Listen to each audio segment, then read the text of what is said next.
MP ছিলাম, এবার আগেও 14 সাল আরো বহুত দর দেখা গেল উনান রাস্তা গড়লে রাস্তা খালি দিত, নাম বানিয়ে দিত, কোনো ফোন করতে গেলে উনান নিজেরাও না করিব, মানুষের নাম অন্যরাও করতে পারবো।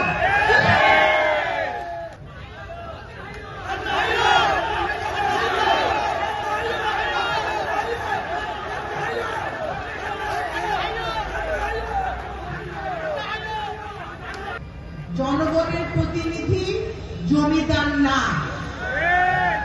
জনগণের প্রতিনিধি শাসক না।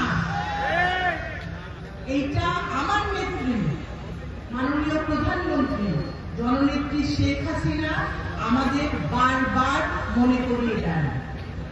আপনারা জানেন, যখন বাংলাদেশ আওয়ামী লীগ ক্ষমতায় ছিল না, যখন জননেত্রী শেখ হাসিনা কোন সংকটে পড়েছেন, আমার প্রয়াত পিতা জননেতা আতাউর রহমান খান কায়সার সবসময় দেশে ছিলেন এবং জননেত্রীর পাশে থেকেছেন। ৭৫ পরবর্তী নির্যাতনের শিকার হয়েছে, উনি কিন্তু কখনোই দেশ থেকে পালিয়ে যান নাই। সুতরাং আমার সেই রক্ত, আমারও আপনাদের ফেলে পালাবার কোনো সুযোগ নাই। এখানে বললেন অনেকে, অন্যরা কি ডরাইল না বাদি? আর তো বিশেষ না বলি, আনোয়ারা কর্ণফুলের মানুষের তো ডর নাই, আছে না?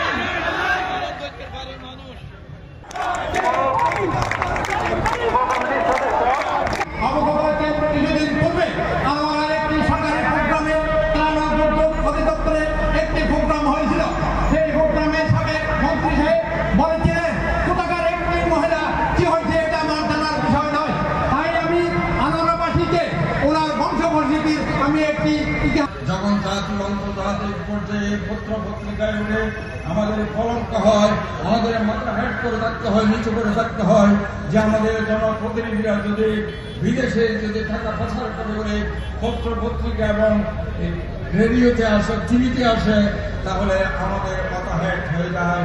আমরা কর্ণফুলীর অধিবাসী হিসেবে, আমরা কর্ণফুলীর হিসেবে ভোটার হিসেবে, আমরা কর্ণফুলীর আওয়ামী লীগ ছাত্রলীগ কর্মী হিসাবে, তাই আমরা মাথা উঁচু করতে চাই।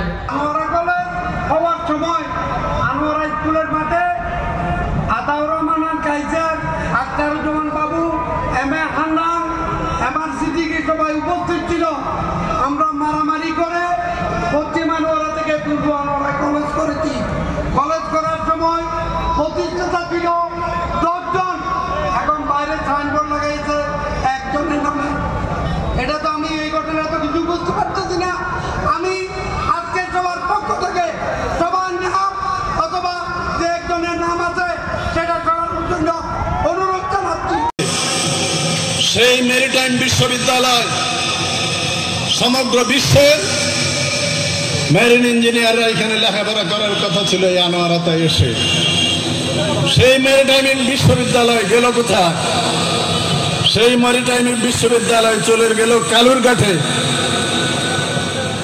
এই মেরিটাইম বিশ্ববিদ্যালয় আনোয়ারা থেকে কেন গেল, এটার জবাব জানা প্রয়োজন।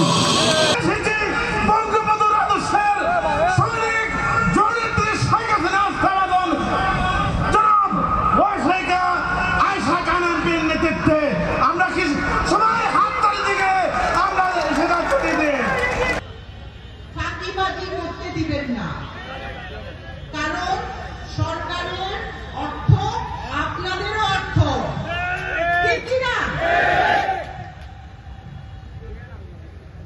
আমরা সবাই মিলে জননেত্রী শেখ হাসিনার উন্নয়নের রাজনীতি করতে চাই।